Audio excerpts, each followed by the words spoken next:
Everyone, it's Michael from Replica Airguns with another outside field test shooting video. This one's for the Dan Wesson.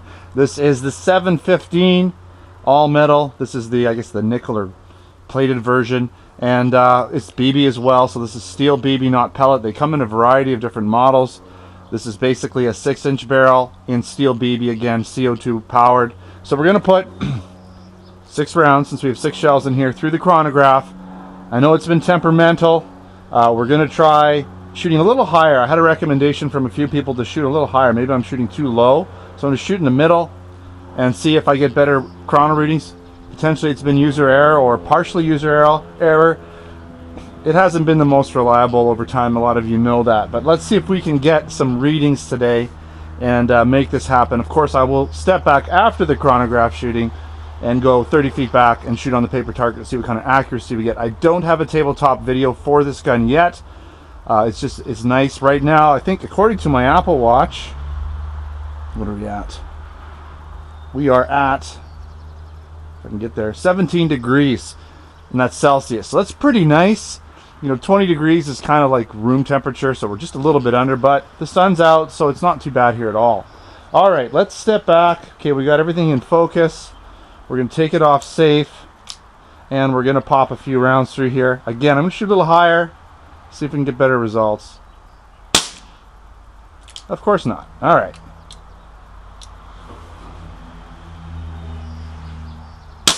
There we go. 338.3. 330.5. Error. Not shooting that fast. Seems to be going pretty good though. I'm gonna shoot a little higher. 325.5. Should be the last one. Well, that was a dud, I think. There was nothing in there. So we did get 3 pretty decent readings, a little lower than I would have thought. The box says, I'm trying to remember what it says for feet per second. Does it say? I can't remember the specs, so here we go. What are we at here? 430 FPS. So definitely shooting a little slow, and this is a brand new CO2. I'm using RWS pellets, or sorry, steel BBs, and you know, potentially this chronograph is not reading well. I don't know. I'll have to do another shooting test. I think this chronograph is on the way out. I've had a lot of you offer to give me money to buy a new chronograph. That's not necessary. I've just been, you know, I've been attached to this chronograph. It's been here from the beginning. It's been my chronograph. It's hard for me to let it go. I'm giving it every chance possible, but this might be the end of the chronograph. All right, let's head back 30 feet and see how well this gun performs on paper target.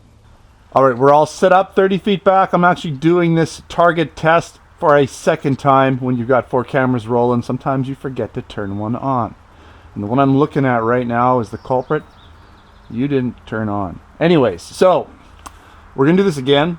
The good news is I already have a target that I've shot 6 rounds into, so we can compare this one to that one and, you know, see if it's any different. One's better than the other. Either way, we're gonna put 6 rounds into this target, and you know, I noticed the first time it shot a little bit low, but it's still grouped nice, so let's see if we can get a similar result.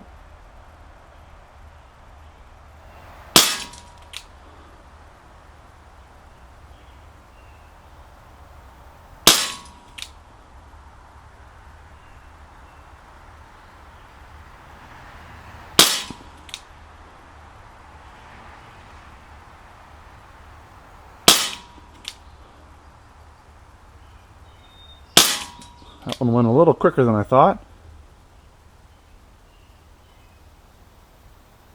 Alright, let's see if we got the same results as last time. Not so much. That's interesting.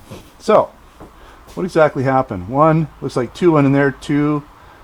This is the main group here, and that's just over 1.5 inches with a flyer. That may be the one that I said kind of shot a little early. I wasn't quite ready for it.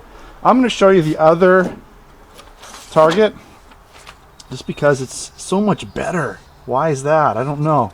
Can you see this? So you can see here we got basically a group of about 3/4 of an inch with one flyer in the same general area, So they all were right in here. The flyer went up and over this ring. The rest of them were kind of down here. I didn't get any over there, so that's kind of a new one. But this gun definitely is capable of under 1 inch groupings. If you eliminate some of those human factor flyers that are involved, you know, again, I'm shooting from a semi-rested position. I'm standing in the back. I'm just holding it. I do have a rested sandbag, but still, that doesn't, you know, doesn't lock it in place. If I was to lock this gun in a clamp and shoot it, we'd probably get a lot better results and take that human factor out. But it is what it is. This gun is kind of loud. Not going to be your best backyard shooter if you're in a residential neighborhood with nosy neighbors. You might want to avoid this gun because it is really loud. Sounds pretty cool. Nice and heavy again. Check out, I'm pretty sure I've done a tabletop review. If not, I've done a preview video for this one for sure. Check out my video links that I'll put in here for this gun, further specifications and whatnot.